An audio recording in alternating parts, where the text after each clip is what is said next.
Bienvenidos a una nueva edición del Otro Norte Podcast, una iniciativa de Morena Sonora. El día de hoy estamos muy honrados de recibir al director general de Radio Sonora, Tirso Amante. Tirso, bienvenida.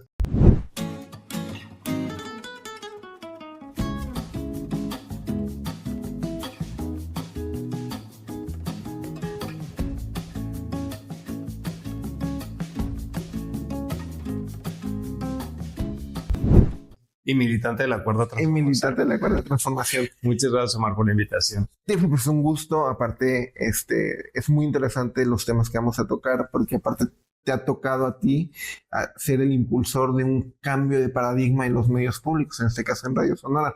Pero lo primero que te quería preguntar, Tirso, es ¿qué significa dirigir un medio público en un punto histórico como en el que estamos actualmente en México? Pues primero, gracias por lo del cambio de paradigma. Espero que sí esté siendo. Sin duda, yo creo que sí es cierto que si algo sí debo reconocer de lo que hemos hecho en estos ya casi 5 años al frente de Radio Sonora es resignificar al medio público. Uh-huh. Yo sostengo que el tiempo del viejo régimen en los medios públicos, tanto a nivel nacional como en los medios estatales, hemos tenido una transición, digamos, lo voy a decir así, lo voy a sintetizar de esta manera, pasar de lo gubernamental a lo público. Uh-huh. Esto significa que los medios públicos por excelencia eran asociados por conceptos como propagandistas, como representantes del régimen. Uh-huh. Y yo creo que en este momento los medios públicos realmente estamos esforzados en reflejar los intereses populares, los intereses de la ciudadanía, los intereses del pueblo de México. Y es por eso que sí ha habido un cambio muy fuerte, que la verdad ha sido paulatino, como todo cuando tiene que comenzarse a reformar.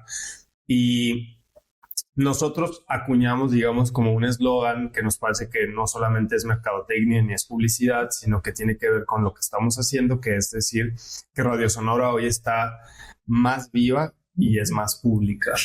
¿Por qué viva? Porque, bueno, Omar, cuando llegamos a Radio Sonora era una radio pública estatal, que debo decir la más grande de México en cuanto al número de concesiones. Okay. Las radios públicas operamos concesiones de uso público del espectro radioeléctrico y Radio Sonora es la única que tiene 30 concesiones. Entonces, esto obviamente por la demanda que tiene territorialmente el Estado. Y esto me lleva a decirte que llegamos en un momento post pandemia uh-huh. y la programación de la radio estaba cerca en un 70%, 80% grabada. Okay. Es decir, no era radio en vivo. Y si la radio no es en vivo, esto imposibilita la conexión que tiene la audiencia con el medio. Y aparte, ¿no? Mata mucho la naturaleza propia de la radio. Claro, porque entonces la gente no podía mandar un mensaje y no se le contestaba en el momento. Uh-huh. No podían hacer llamadas a cabina. Y esto implica una desconexión. Y creo que ahí radica el punto de lo público. Cuando la gente, la ciudadanía, el pueblo de México, de Sonora, de Hermosillo, se apropia de las instituciones, en este caso un medio público como Radio Sonora, pues es así que lo hace suyo. Y es así que entonces podemos decir que sí es representativo de lo popular. De lo contrario, pues entonces no representa nada. Claro. Tirso, llegas en 2021, asumes Radio Sonora. Te quería preguntar ¿qué radio con qué radio te encuentras ese año? Partiendo de la base, ahorita lo mencionas de que veníamos de pandemia, y algo que se me hace interesante preguntar, que en 2018, con el triunfo de Andrés Manuel, empieza a haber una serie de cambios de cómo se comunica en la 4T de Andrés Manuel con su mañanera, cambia un poco el cómo comunica gobierno. En ese contexto, ¿qué radio Sonora te encuentras y cuáles son los principales retos que tú ves inmediatamente? Pues nos encontramos una radio bastante quebrada, número 1, a nivel financiero. Número 2, una radio que tenía una base trabajadora, digamos, como cumpliendo un ciclo, porque la mayoría del personal de Radio Sonora ya tenía más de 30 años trabajando ahí. Era personal con mucha experiencia, y algo de lo que nos pidió el gobernador Durazo cuando asumimos en su momento Paulino Caña, Telemax y su servidor Radio Sonora fue como nos dijo: quiero que construyan una nueva generación de comunicadores, que haya relevo generacional. Entonces creo que número 1, pues el primer reto que teníamos era ese, empezar. Nos toca, creo que de manera como cíclica, un momento muy oportuno para poder transformar la radio, que era que había mucha gente que se iba a jubilar y eso implicaba que íbamos a tener disponibles muchas plazas para ser ocupadas por personas jóvenes. Eso ha pasado, o sea, de hecho, la edad promedio de los trabajadores de Radio Sonora cuando llegué el 13 de septiembre del 2021 era de 52 años y hoy es de 38. Esto ha bajado considerablemente, obviamente por la incorporación de perfiles muy jóvenes que tienen desde 21 años hasta... pues yo que ya no estoy tan joven, que tengo 34, pero que me siguen diciendo que estoy joven, aunque ya en los parámetros institucionales no entro en la juventud, soy un adulto joven. Pero eso fue uno. Dos, que los formatos, la verdad, estaban... O sea, a ver, si el dilema también de pronto de los medios es el relevo también de las audiencias. Teníamos que pensar justo en construir algo como este producto comunicativo, es decir, cómo generábamos formatos que pudieran conectar con una nueva generación de audiencias, porque efectivamente el formato de la radio pública o educativa, cultural, pues puede ser aburrido si no se propone desde el lado de quien produce, pues un formato innovador. Yo no creo que la radio pública sea aburrida para nada. Yo escucho bastante Radio Sonora y escucho otras radios públicas y no creo que sean para nada aburridas. Simplemente es verdad que a veces el formato ya era como muy acartonado, sonoramente quizás un poco cansado, otro tipo de cuestiones, ¿no? Entonces el reto fue ese. Entonces primero, pues uno, que las finanzas de la radio estaban muy quebradas. Ahorita ya estamos en una etapa de estabilidad financiera. Hemos tenido poca capacidad de inversión porque justo tuvimos que entrar a tapar muchos hoyos que nos dejó la pasada administración de la radio. Y el otro fue el relevo generacional. Creo que eso ha venido a refrescar muchísimo y la otra parte es mantener el equilibrio de la representación. Por ejemplo, hay un tema que me llama mucho la atención que dicen como que los medios públicos, por decirlo de una manera sencilla, como se achairaron, ¿no? Pero para mí esto tiene una respuesta muy sencilla y es, si tenemos a una población que ronda por el 70%, siendo bastante modestos, de aprobación a la presidenta, porque es más del 70%, pero en Sonora, de hecho, también estamos por del 70%. ¿Cómo es posible que si 7 de cada 10 mexicanos o 7 de cada 10 sonorenses se identifica con el pensamiento progresista, no vea un reflejo de ese pensamiento en sus medios públicos?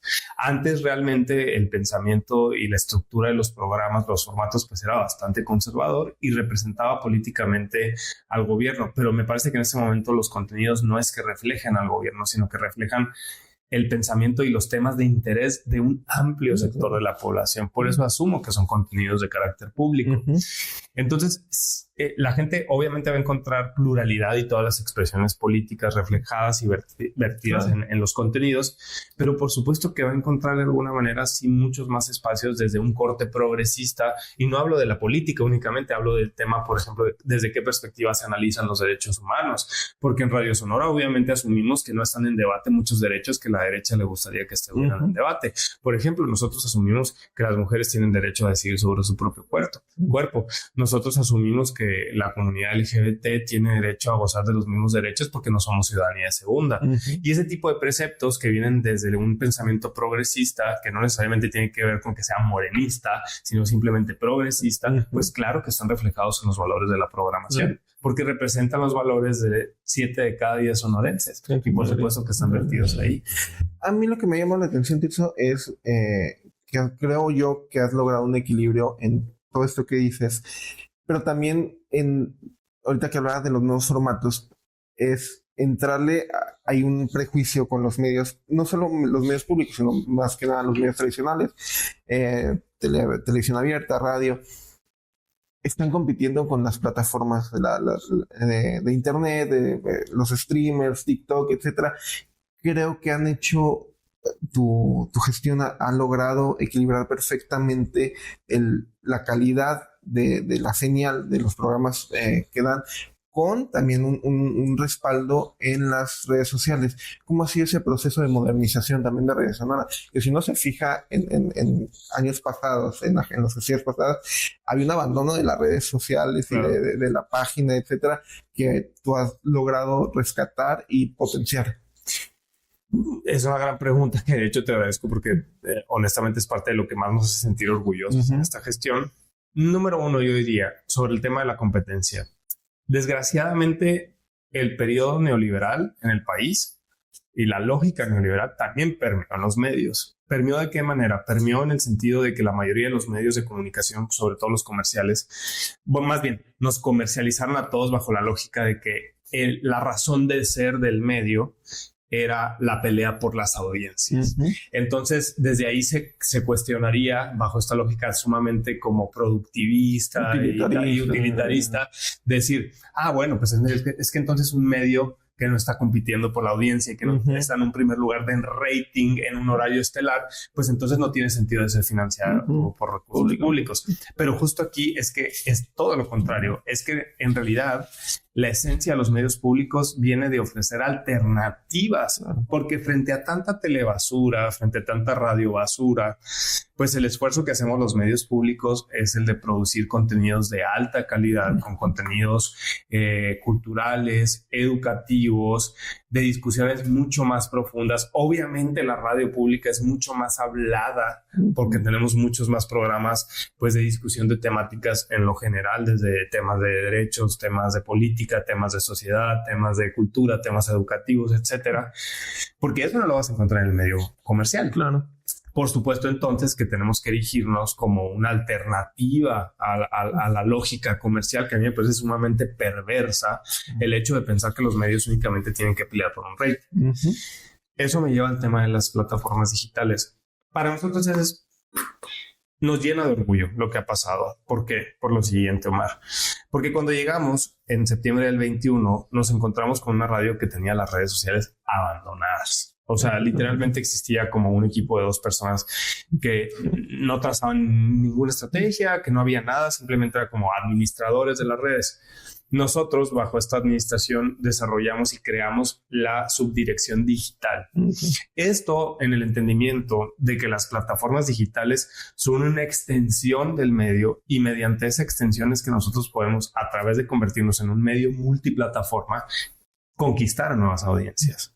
Porque esa es la única manera en la que un morro, una morra joven podrá enterarse de qué contenidos tenemos en Radio Sonora. Entonces ahora pueden consumirlo a través de las redes sociales, no necesariamente a través de la señal de FM. Ahora hay que decirlo, la señal FM está también llevada por ejemplo, está en TuneIn, está en el portal www.radiosonora.com.mx y también estamos por lanzar una aplicación propia en la cual se podrá reproducir. También está en la aplicación de Sonora Digital. Entonces realmente no está como delimitada al consumo de la señal FM, sino que es multiplataforma. Y por ponerte solamente un ejemplo, en diciembre del 2024 nosotros teníamos la página de Instagram como con 8,000 seguidores.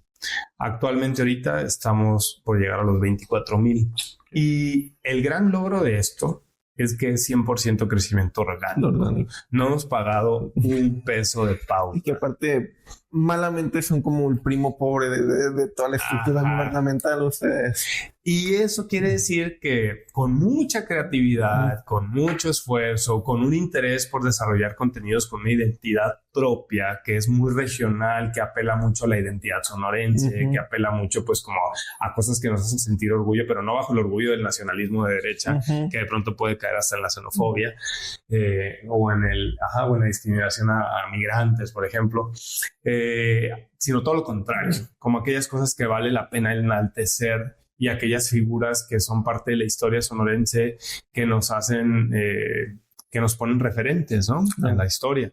Entonces hemos construido una comunidad de internautas bastante comprometidos con los contenidos que generamos y es un equipo donde nadie pasa de los 28 años de edad. Entonces también me da mucho gusto ver que eso se esté desarrollando por chavos. Yo siempre les digo como, yo no les quiero decir qué vayan a hacer, mejor ustedes propongan, porque yo no entiendo esas plataformas y creo que hemos hecho una apuesta correcta que ha dado resultados. Fíjate que a mí me llama mucho la atención y creo que es un fenómeno que por fin lo estoy viendo. No solo lo he visto aquí en Radio Sonora, también en otras radios públicas, que por fin la radio pública está al mismo nivel que la audiencia o en la misma, digamos, altura. Muchas veces en gestiones pasadas yo veía que la ciudadanía en tema de derechos humanos, en temas culturales, estaba por adelante de su radio pública, que tenía productos anacrónicos, que parecía que le hablaban a un Hermosillo, un Sonora de los años 80 más que en su realidad.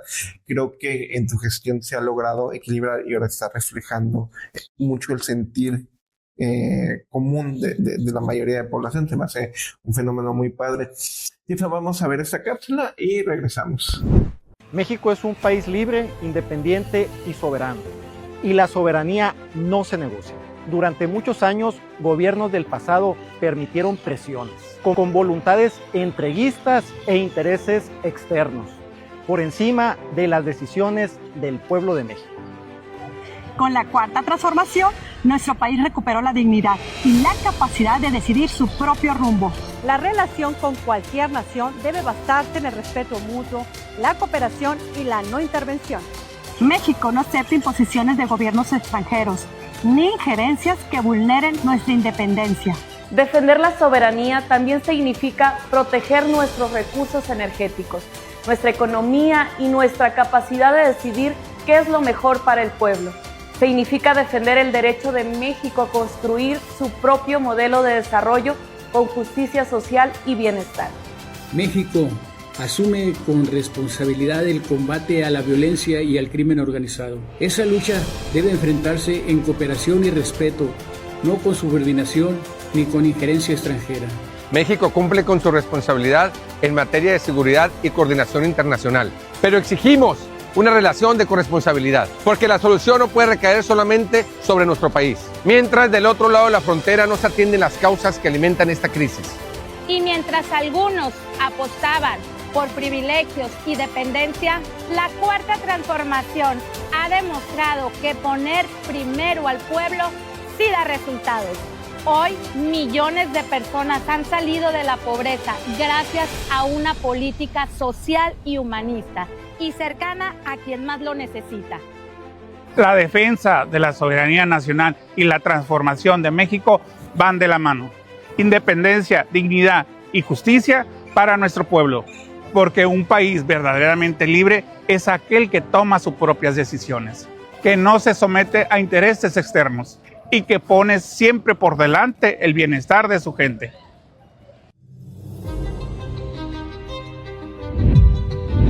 Morena, la esperanza de México. Y regresamos al Otro Norte Podcast. Estamos con el director general de Radio Sonora, Tirso Amante. Tirso, te quería preguntar también, estamos en una época donde fenómenos como el de la posverdad, las fake news, viene el tema de la inteligencia artificial utilizada de una forma muy perversa. Claro. Radio Sonora es muy complejo porque tiene sus productos culturales, sus productos más de entretenimiento, alternativas, pero también parte central y neurálgica de su quehacer es la parte informativa. ¿Cómo ha sido ese proceso para tú mantener una ética desde un medio público con las limitaciones que se pueden tener por ser medio público? ¿Pero cómo ha sido ese proceso para ti? Pues complicado, pero creo que la llevamos. Quizás es el principal reto por terminar de cumplir. El mundo de la información en esta sociedad moderna o posmoderna, podemos abrir una discusión ahí, pero bueno, no la abramos. Pues yo creo que de hecho es una de las principales características, ¿no? El flujo de la información, o sea, la capacidad que hay de que la información te llegue, la información o la desinformación. Y de pronto, como personas, no, o sea, como adultos jóvenes que somos tú y yo, perdemos de vista ciertos temas como plataformas que no se consideran redes sociales. Mi mamá, yo me acuerdo, por ejemplo, si yo le decía redes sociales, ella pensaba en WhatsApp. No pensaba como yo que pienso en Instagram. Y la cantidad de desinformación que llega a través de WhatsApp es increíble. Y muchas veces no lo dimensionamos porque cuando hablamos como de dar la batalla, digamos, pues no sé, no me quiero escuchar, me leíste, pero la batalla cultural en los medios de comunicación, siento que pensamos más en otras plataformas, pensamos como en TikTok, pensamos en Instagram, pensamos en Facebook, que es una red como también de consumo ya de edad un poco más adulta, no tanto como tan jóvenes, o Twitter, que es más bien como súper el círculo rojo, que luego de pronto compañeros, no se vayan en la onda, el microcosmos de Twitter no es la sociedad. Sale de Twitter, no parece. Hay gente que vive ahí en ese microcosmos peleado, pensando que esa es la realidad del pensamiento de la sociedad hermosillense, sonorense, mexicana. Pues pues les vengo a contar que no es. Ojalá un día podamos comprenderlo, porque la medida en la que lo comprendamos, siento que vamos a dar más tiros de precisión en digamos, como en esta batalla por la información, ¿no? Es para mí quizás el debate de la sociedad contemporánea más importante que podemos llegar a tener, el tema de la información, de su flujo. Creo que es un tema que nos estamos tardando en regular. O sea, yo creo que el tema de la regulación de las plataformas digitales, el tema de la regulación de la utilización de la inteligencia artificial es muy riesgoso. Es un tema de riesgo, o sea, verdaderamente. Y evitar caer en los maniqueísmos de que se está censurando o algo así. Es que justo por regulación no hablamos de censura. Por regulación hablamos de qué tipo de uso se les puede dar. O sea, como no estamos hablando de qué puedes expresar y qué no puedes expresar. O pues no estamos diciendo que en algún momento determinado no puedas utilizar la inteligencia artificial para producir determinada foto. El problema es que, por ejemplo, debería de candadearse, como por ejemplo, fíjate, X lo está comenzando a hacer, como si pones una publicación con inteligencia artificial, te dice, esta imagen es creada. A eso me refiero con regular. Me refiero a que el usuario, el consumidor, tenga la advertencia de conocer cómo fue generado ese dato, cómo fue generado. Inclusive yo pienso que deberíamos ir más allá, que por ejemplo una nota de redacción que esté redactada por inteligencia artificial, pues debería decir, esta redacción es hecha por inteligencia artificial. Luego me ha pasado a ver en medios grandes que te parece el parrafito final de ¿quieres que te ayude a hacer otra nota? Se les va a los redactores. Pero bueno, desde ese sentido, Tirso, creo que el punto central de todo el debate de información tiene que ver con la ética, que se ha erosionado mucho en los últimos años. A futuro, ¿tú cómo ves desde tu posición como director general de Radio Sonora? Y yo siempre le he comentado al equipo de noticias, que por cierto es un equipo muy profesional y bastante nutrido. Tenemos un equipo de cerca como de 5 o 6 reporteros, un editor, una jefa de información, un productor de noticias, una directora y un asistente de proyectos. Es un área bastante robusta, no para un medio estatal, pero sí para un medio en Hermosillo. Y siempre les digo algo que he dicho desde el día que llegué y que sigo repitiendo y creo que puedo repetir siempre, y les digo como yo creo que nuestra línea editorial es la honestidad. Porque la honestidad te permite partir desde distintos puntos. ¿Por qué? Porque creo que otra herencia del neoliberalismo es la falsa pretensión de la neutralidad. Y el hecho de hacernos creer que un noticiero, un área de noticias de un medio, ya sea comercial o privado, tiene que ser neutral. La información no se puede presentar de manera neutral. Es imposible. La neutralidad no existe en el posicionamiento de la discusión sobre un tema. O sea, si yo te pregunto, ¿estás a favor de la eutanasia? Vas a tener una postura. Y el medio también tendrá que tener una postura. Y quien produce una nota es humano y tiene una postura. Entonces yo creo que siempre y cuando frente a nuestras audiencias transparentemos desde qué perspectiva estamos partiendo para el punto de análisis, me parece que eso es ser honesto y también en consecuencia ser ético. El problema también es que hay una clase trabajadora de los medios de comunicación muy precarizada, que se ve sumamente orillada a, por ejemplo, tener más de 2 empleos, 3 empleos. La mayoría de reporteros. La mayoría, yo creo que sería muy raro que alguien se tope con un reportero que tiene un empleo de reportero. La mayoría de los reporteros tienen 2 y hay reporteros que tienen 3. Entonces, imagínense qué tan precarizado es ese mundo en el cual obviamente pues también es difícil sostenerse en la ética, donde el ingreso de un solo medio no te da ni siquiera para malvivir. Entonces tenemos que hablar también a la hora de hablar de este trabajo con ética. Creo que tendríamos que poner por delante el bienestar de los trabajadores de los medios de comunicación y pensar que eso es lo que podría generar condiciones de mayor lealtad, no solamente con el medio, sino con ellos mismos, porque obviamente ellos tienen que hacer a veces cosas que no les gusta hacer, pero lo tienen que hacer porque es lo que les da para vivir. Entonces, creo que hay un debate muy amplio en torno a la ética y yo creo que la mayoría de los medios y plataformas, pues la verdad es que con mucha pena tengo que reconocerlo, pues son mercenarios. Y la comunicación que vivimos hoy, tanto en Hermosillo como en Sonora como en México, la verdad es que son círculos artificiales. O sea, construyen narrativas muy artificiales, muy a modo, que vienen de quienes pagan. Eso también implicaría que en algún momento tengamos una autocrítica como gobierno de la Cuarta Transformación de modificar de una vez por todo el modelo de publicidad oficial. Es sumamente perverso y tenemos que... Y es entrarse en un debate muy complejo. Muy complejo. pero se tiene que hacer. Otro de los temas que en la cuestión informativa periodística, que creo que los medios de comunicación, medios públicos y medios privados han olvidado de hacer, yo lo he visto, este fenómeno lo puedo situar más o menos a finales de los 90, que empezó a perderse mucho, y que se olvida ahora mucho, que es la capacidad pedagógica que tiene el medio o el periodista o el general de educar a la audiencia. Creo que se ha perdido mucho esa parte de también enseñarle a pensar, no darle la información masticada. Lo hablo de la cuestión de cómo se presentan las notas, pero bueno, ese es otro tema. Y ya finalmente un adendum de toda tu gestión como director general de Radio Sonora es que eres vicepresidente de la Red Nacional de Medios Públicos. Sí. ¿Si nos puedes contar un poquito cómo es ese tema? Pues ha sido muy interesante. Ese consejo está compuesto como por 6 personas, por una presidencia, una vicepresidencia de radio, que es la que tengo el gusto de ocupar, una vicepresidencia de televisión y como 4 coordinaciones: género, eventos especiales, formación, justo, y la tesorería. La presidenta de este consejo directivo es Azucena Pimentel. Ella es la directora de Aprende, la televisora educativa de México, que por cierto es directora de la televisora educativa desde el primer día de la administración del presidente López Obrador, y ha transitado ahora el sexenio de la presidenta Sheinbaum, que hace un excelente trabajo en Aprende.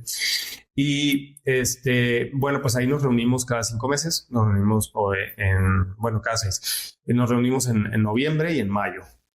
En esta ocasión nos toca reunirnos en la ciudad de Cuernavaca, Morelos, y lo que vamos a hacer ahí pues es tener 2 días de trabajo bastante intensos, en los cuales pues tenemos desde conferencias magistrales, talleres, compartición de contenidos. O sea, ahí lo que hacemos es como justo a través de esta red, lo que hacemos es como decir, oigan, radios públicas de México, aquí Radio Sonora produjo esto y tal. Y la verdad es que hemos tenido mucho éxito con producciones que hemos llevado a compartir.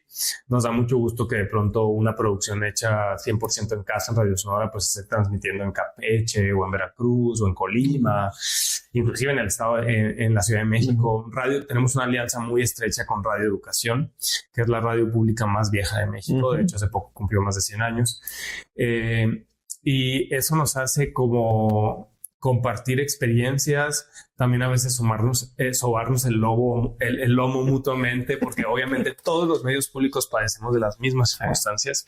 Entonces, pues es un espacio de encuentro profesional y de servicio público muy enriquecedor. Desde que entré aquí a Radio Sonora he sido miembro de la asamblea, y ahora tengo el gusto de estar como vicepresidente. Hemos hecho trabajos, la verdad, de los que nos sentimos muy orgullosos. Acabamos de terminar una coproducción en 2 etapas. De hecho, esta semana presentaremos la segunda etapa, y con esta concluye, de 32 piezas de una coproducción que se llama Atlas Sonoro de México, que lo que buscamos fue reconstruir México a través de sus sonidos. Entonces, cada entidad federativa tiene una cápsula de hasta menos de 5 minutos, en la cual tiene que, a través del sonido, poder hacernos recorrer la entidad. Entonces, pues ese es un reto también que hemos echado adelante.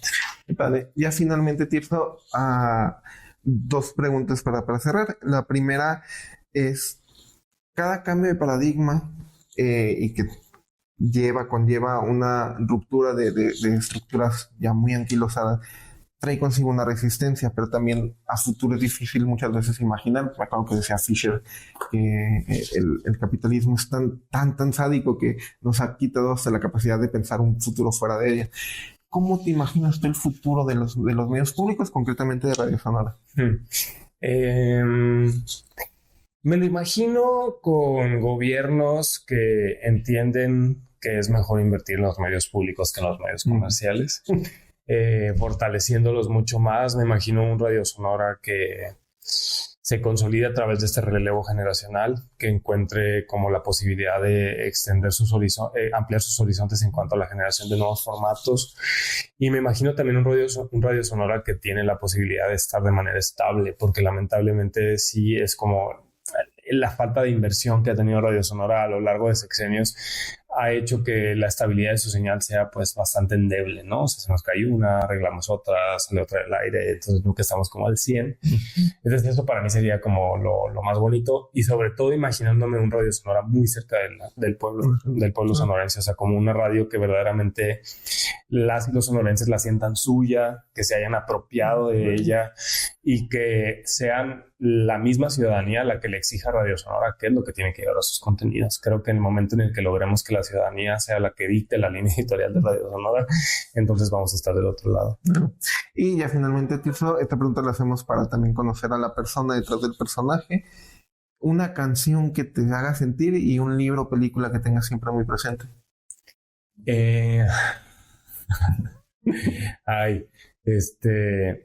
Bueno, fíjate que no es mi película favorita, pero acabo de ver una película de Sorrentino que se llama La Grazia, que está creo que en Movie. Sí. Es sionista la plataforma, ni modo. No te debate. Pero sí. Dicen que no hay consumo ético debajo del capitalismo. Exacto. Yo lo asumo así. Es una película muy bella, a mi parecer, porque justo mezcla como una de mis grandes pasiones, que es la política, porque cuenta la historia del presidente italiano en medio de su propia discusión ética y moral acerca de firmar una ley sobre la eutanasia. Y para mí, sin spoilear nada, la frase que más me gusta de toda la película es en una discusión que se está generando entre el presidente y otro personaje muy, muy protagónico de la película, que le dice ¿a quién le pertenecen nuestros días? Y para esa frase es súper poética, ¿no? Como pensar de quién son nuestros días, ¿no? Yo pensaría, pues son nuestros. Entonces, para mí, la muerte con dignidad cobra mucho sentido cuando justo, pues ya no estás en condiciones dignas, ¿no? Y creo que el Estado debe de garantizar el derecho a las personas a poder decidir, pues cuándo se puede ir, cuándo nos podemos ir. Ni en Bogotá con lo que pasó en España, ¿no? Sí. Una muchacha que prendió todo un debate. ¿Y canción y libro? Canción... Híjole, soy súper cambiante. Se van a reír de mí porque en realidad ustedes... Yo no soy como el más que escucha, pero yo escucho Dua Lipa y así. Pero fíjate que una canción que me encanta, así ya se me pongo chairo, es Manifiesto de Víctor Jara. Pero les recomiendo mucho buscar en YouTube una versión que hizo Mon Laferte, instrumental, en vivo, en el marco de la conmemoración del 50 aniversario del golpe de Estado en Chile. Estaba Boric como presidente. Hicieron un evento afuera del Palacio de la Moneda y Mon Laferte hace una adaptación de esta canción de Víctor Jara que me parece espectacular. Y la pueden encontrar en YouTube. ¿Y tienes finalmente el libro? A ver. Es que como no hace mucho leí un libro de Zambra que me gustó mucho, pero no, muy chileno tú. Es verdad. Fíjate que sí tengo una obsesión con Chile y como con la historia del golpe de Estado en Chile. De hecho, sí, lo reconozco. Tengo como una fijación. Una fijación con Argentina y con Chile, con la política chilena. La Patagonia, quiere decir. Y también con la española. O sea, como esas tres políticas, además de la política nacional, me llaman mucho. Entonces me gusta mucho el caso de la política chilena y el caso de la Argentina y de la española. No me acuerdo cómo se llama este libro. Pero también se da en un contexto de la dictadura. Ahorita me voy a acordar cómo se llama este libro. Pero lo recomiendo mucho porque es los recuerdos de un niño sobre cómo fue vivir en tiempos de la dictadura. Entonces, cómo este niño comienza a... Como un ejercicio de posmemoria. Desde su vida adulta, de cómo fue desde la visión de un niño vivir la dictadura. Y aparte Zambra tiene la capacidad de hacer como muñecas rusas que vas quitando sentido. Entonces es como digamos, como desde el universo de un niño que no tiene la capacidad de dimensionar la magnitud de una dictadura, pero que entonces de pronto a través del paso del tiempo se comienza a dar cuenta de cómo fue vivir y se resignifican todos los crecer en una dictadura, ¿no? Sí, muy bonito y muy recomendado. Tirso, les voy a mandar el nombre por ahí para que lo pongan. Ahí lo ponemos en foto. Tirso, un gusto tenerte aquí. Siempre un placer escucharte. Esto fue otro norte. Seguimos con el director general de Radio Sonora, Tirso Amante. Soy Omar Quintana. Nos vemos la siguiente semana.